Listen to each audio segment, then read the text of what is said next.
Ob prvi obletnici dela vlade bi želel izpostaviti ključne dosežke Ministrstva za okolje in prostor, ki tudi izhajajo iz koalicijske pogodbe. Najprej bi rad podčrtal, da smo s prenovo zakonodaje začrtali zmanjšanje birokratskih ovir pri načrtovanju posega v prostor in pri gradnji.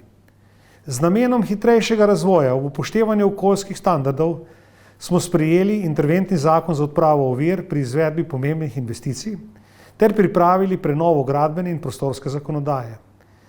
Drugo, kar je zelo pomembno, smo pomembno izboljšali upravljanje z vodami, saj namenjamo bistveno več, kar dvakrat več denarja za investicijsko vzdrževanje vodotokov, pri čemer namenjamo tudi večjo pozornost zagotavljanju poplavne varnosti v vseh porečjih v Republiki Sloveniji.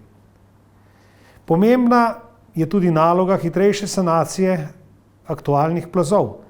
Nekateri od teh se širijo in namen je z več denarja in hitreje sanirati nastalo škodo kot posledico podnebnih sprememb.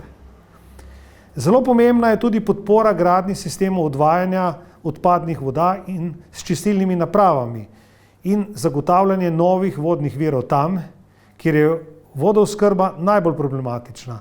Zlasti bi tu izpostavil slovensko obalo.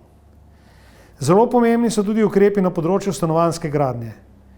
Namreč s prenovo stanovanjskega zakona zagotavljamo pogoje za bistveno več javnih najemnih stanovanj, ki bodo zlasti namenjene ranljivim skupinam in tistim ciljnim skupinam, kot so mlade družine in starejši, ki potrebujejo tudi varovana stanovanja.